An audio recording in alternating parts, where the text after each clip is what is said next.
Dans cette vidéo, je vais vous montrer très brièvement les 4 éléments qu'on retrouve dans tous les langages de programmation. Alors le premier élément, c'est les fonctions. Les fonctions, en fait, c'est simplement des actions. Par exemple, afficher un carré à l'écran. Autre exemple, savoir quel est le bouton de la souris qui est enfoncé. Dernier exemple, récupérer le cours du Bitcoin sur Internet. Deuxième élément, les variables.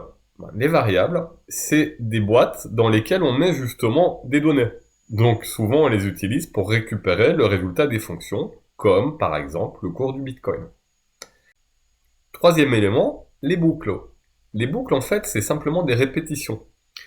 Admettons qu'on veuille déplacer un personnage dans un jeu. L'idée c'est qu'on va faire une boucle en lui disant affiche-toi à telle position sur l'écran, et puis ensuite avance de 5 pixels, et réavance de 5 pixels, et réavance de 5 pixels, etc.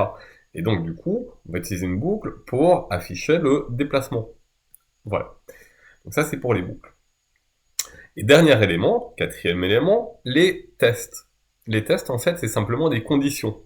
Donc admettons qu'on veuille déplacer le joueur vers la gauche si l'utilisateur qui tient la manette appuie sur le bouton gauche, mais déplacer le joueur à droite s'il appuie sur le bouton droite sur la manette. Du coup, on va utiliser des conditions pour faire ce genre de choses.